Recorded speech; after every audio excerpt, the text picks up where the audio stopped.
So we got a question from Z, who's a 15-year-old teenager, and they're having trouble with binge eating on junk food as they're trying to lose weight. So what's happening is they eat really well for a couple days, a week, whatever, and then they binge eat on food, bad food for a couple days.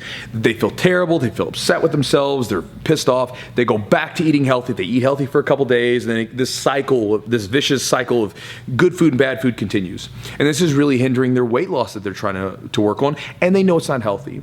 And so in their own words, they said to me, I know you were a fat kid when you were younger. I'm a fat kid now. So basically they know that when I was a younger kid, I dealt with this kind of stuff. I was overweight. And so they're looking for some help on the binge eating problem.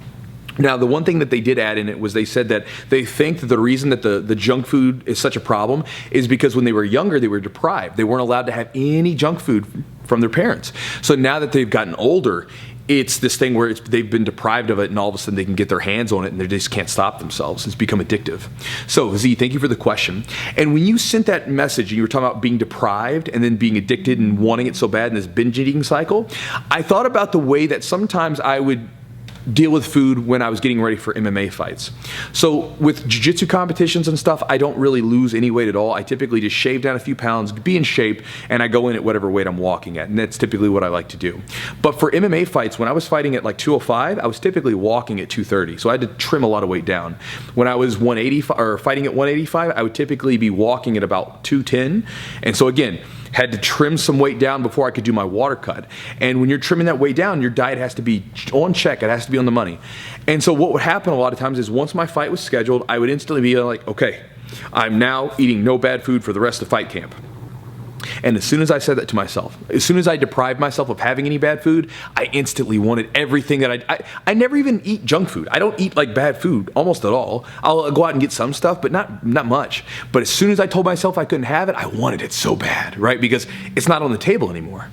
And so what would happen is typically with most of my early fight camps, I would be right on the money, diets on check, and then I would have a bad day at training, or maybe my girlfriend broke up with me, or something bad just happened, and then boom, I'd find myself like friggin' face into a big thing of ice cream, or eating a big old greasy cheeseburger or pizza or whatever it is.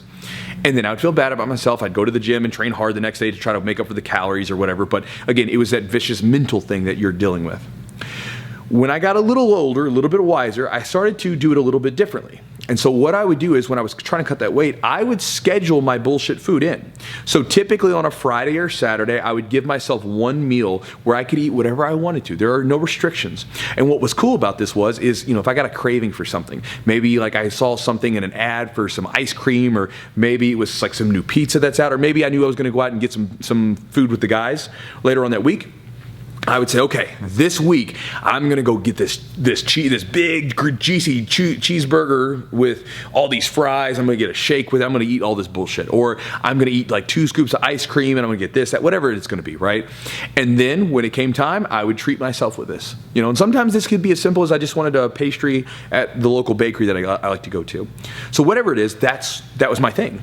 And what was cool about that is if that little voice that popped up inside of my head during the week when I was having a bad training session, or maybe something happened, would say, hey Nick, go eat something really bad, go eat that bad food. I would sort of be able to tell it to be quiet because I knew that I was going to eat bad later on the week. And so one of the things you might want to do is don't completely deprive yourself of eating bad food. Just plan it so it has its role, right? Because food has a lot of like positive psychological stuff. I mean, when you think about it, like if you have someone that you're seeing, like a significant other, Valentine's Day comes around in the United States. I don't know if that's everywhere, but here, how do we celebrate that? We typically get our significant others like chocolate and sweet stuff, right? If you're a kid, I know that me, when I was a kid, whenever I did something really good, like it would be like, all right, champ, let's go get some pizza, or let's go get some ice cream or something, like treat you with food.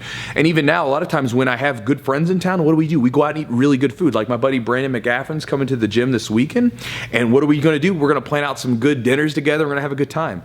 And so food a lot of times has these positive psychological effects on us. And so when things are rough, we use that food almost as a crutch or as a pick-me-up. And so what you can do is sort of schedule that in there. So this way, as you're moving through your healthy eating, give yourself a little reward. Give yourself a treat. Love yourself and give yourself something that that you want. And just plan it out so this way it doesn't end up being deprived and then you binge, right? Give it its rightful place so you give yourself a little hit of the drug, of the sugar, and then you can kind of keep moving on. So that was really helpful to me with fighting, and I guarantee I think it would probably be helpful to you if you kind of give yourself little bits of that sprinkled in on your diet. So anyway, Z, thank you so much for the question. I hope this is helpful to you. Good luck with your weight loss, and guys, I'll talk to you next time.